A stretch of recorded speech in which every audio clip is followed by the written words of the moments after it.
Hello guys.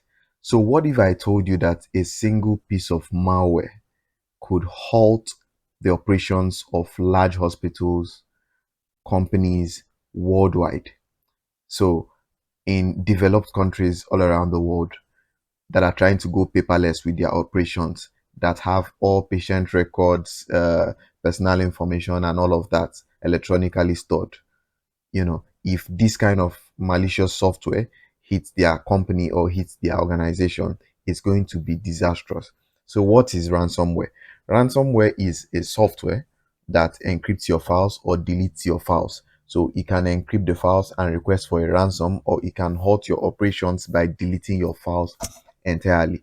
In 2017, the world was hit by one of the biggest ransomware attacks, which was the WannaCry ransomware. And in this video, I'm going to be explaining to you how a ransomware works, how it operates, and how it actually encrypts or deletes the files that are on a computer or that are on, some kind of storage device. So if you look at my screen, you'll see a website here. It is called AnyRun. So AnyRun is a platform that gives you a virtual machine where you can run malicious softwares securely. So you can run them on any run for 60 seconds on the free plan. And, if you have the premium plan, you can run it for, an extended duration as well. So you can run these malicious softwares on any run and have them, see how they are going to behave when they are actually run in a live environment. So any run simulates a live environment, basically.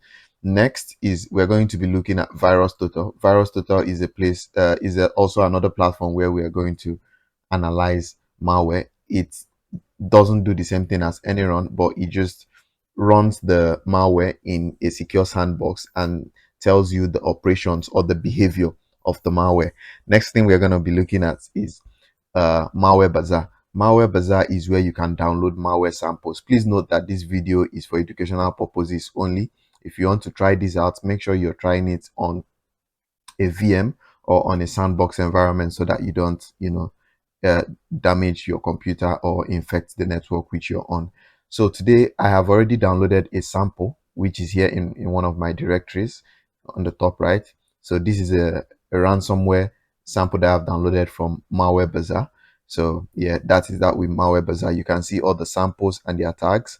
So the samples are stored with their SHA-256 as the name of the file, and their tags indicate what type of file it is and what classification of malware it is. For instance, this tag here shows that this is an executable file, meaning it will run on a Windows machine. It's malware. That's basically what Malware Bazaar is.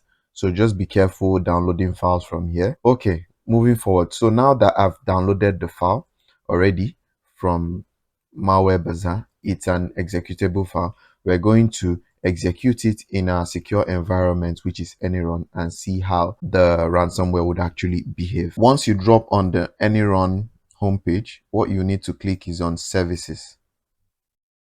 So once you click on service, it's going to bring you to this page where you have to upload the file which you want to execute.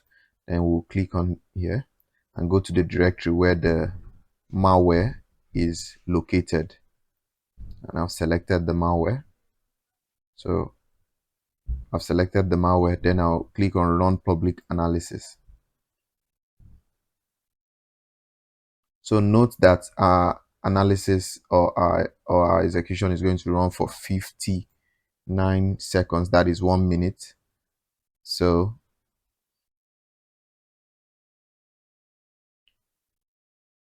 it has started executing the file on the Windows 10 machine already.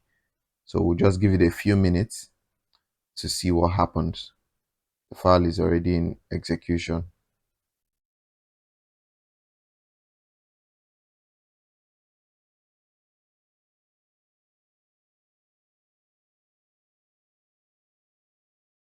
Okay, I'm just trying to see what the operations are like. I'm just trying to see what the machine is like. Okay, I opened the file and it opened. So we have 10 more seconds on. Okay, about 5 seconds. Let's just wait for the timer to complete. All right, the timer is done. If we want to see, this is where we started off. We started off with a stable machine. So we started off with all the files showing their file extensions. You see the Word document, you see the Skype icon, you see VLC media player, you see the Chrome browser. The machine is in a stable condition at this point. Then we move to the next picture. The next screenshot is still in a stable condition. At this point, we can't interact with the PC because our timer has gone out. So next thing is when I try to open the Word file. As you can see, I was trying to open the Word file there. So I opened it. It was being opened. I opened Adobe Reader and that worked out. So I kept on going, and then but towards the end, we can see that everything now is grayed out. You can't even see any of the files. You can't even see the file extensions of any of the files. So these files cannot be accessed. And now there's a readme.txt file that we did not have initially. If you noticed, there's no readme.txt file here.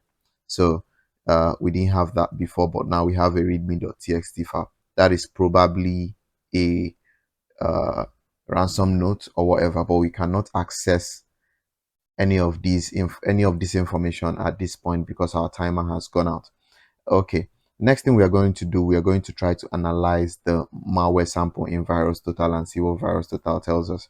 So if you come to the VirusTotal homepage and then you click on upload a file, and then now go to my file directory, click on the file and try to analyze it. So it says it's giving us a 58 over 74 community score. So this is how VirusTotal works. A community score is like the various vendors that are used for analysis on VirusTotal. So VirusTotal uses a ton of security vendors. So you can see all the names of the security vendors. You might have a couple that are familiar to you. You see Avast, which is very popular, Avira, we have Signet, we have Dr. Web, you have Emisoft, we have Asset, we have quite a couple of them that are Symantec that are very, very well known in the security industry. So what this score basically is saying that out of 74 vendors, 58 have flagged this as malicious. So but we're going to go ahead and go into the behavior of the file itself to see if it's actually malicious, right? So you can see the vendors, some flagged it as a Trojan, some flagged it, some will just give it a generic, malware, some will just say it's a ransomware. But let's go into the behavior and see how this file actually behaves. When we drill down into the behavior section of VirusTotal, it's taking a few minutes to boot up because I'm in a VM. I'm trying to be as safe as possible. I'm in an Ubuntu VM, as you can see. This is not my actual machine. My actual machine is still very much safe right here. So I'm in an Ubuntu VM.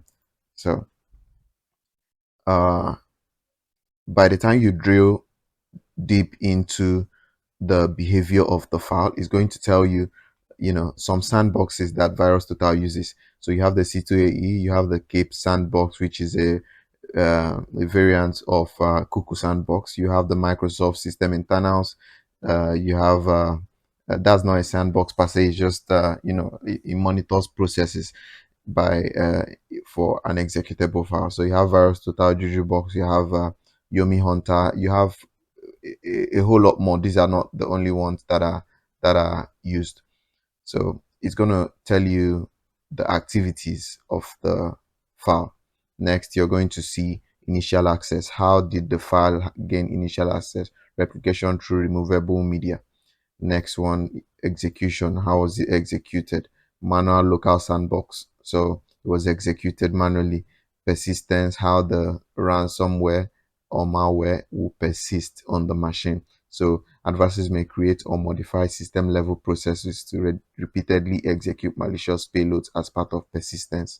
So it's just going to give you how, how the behavior of the file, how it's going to defense evasion, how it's going to defend things like, antiviruses, firewall, sandboxes, credential access, how it's going to do lateral movement, and all of that. So next one you're going to see is malware behavior catalog tree. So you're going to see things like anti-behavioral analysis and all of this. If we go further down, you're going to see the actual behavior of the ransomware. So you're going to see things like command and control IP addresses.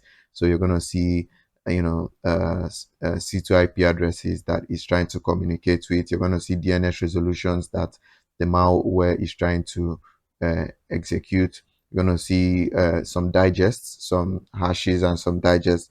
You're going to see memory patterns and all of that.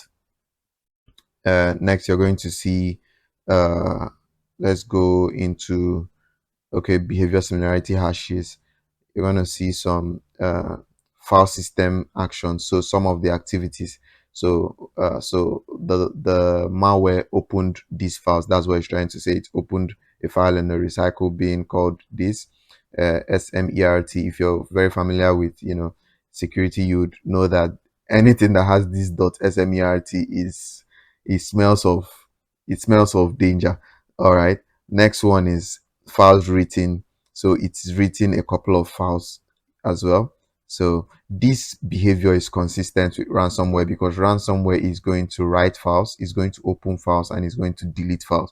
These are the things ransomware does, and it's going to try to do some kind of encryption on files. So if these things are consistent in a file's behavior, there are signs that it's going to be ransomware. As you can see, it has deleted a couple of files as well. Desktop.ini. If you delete desktop.ini, you may not have good interaction with your desktop unless you restart it. Office 64, setup DLL, setup XML, it has deleted a couple of files so that the user cannot interact with the machine effectively. Files with modified attributes, it has modified some attributes in certain files, and then it has also dropped some files. So all of this, and then see registry keys that it has interacted with, and then see registry keys that has been set, the ones that have been deleted, processes created. It's going to create processes to maintain, to be able to have persistence.